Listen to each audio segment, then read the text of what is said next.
Hello అందరికీ పుల్లపుల్లగా కారంగా ఇలా చుక్కకూరతో పచ్చడి చేసి చూడండి. రైస్లకి భలే కమ్మగా ఉంటుందండి.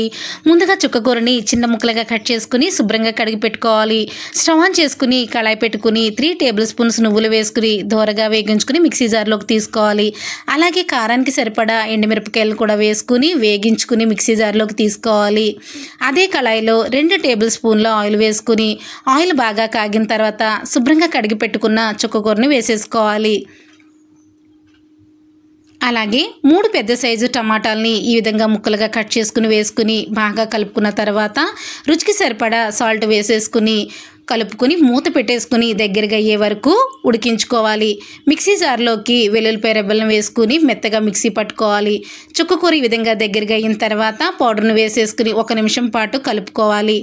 ఇలా కలుపుకున్న తర్వాత ఒక బౌల్లోకి తీసేసుకుని పచ్చి ఉల్లిపాయను వేసుకుంటే చుక్కకూర పచ్చడి ఎంతో టేస్టీగా రెడీ అయిపోయింది.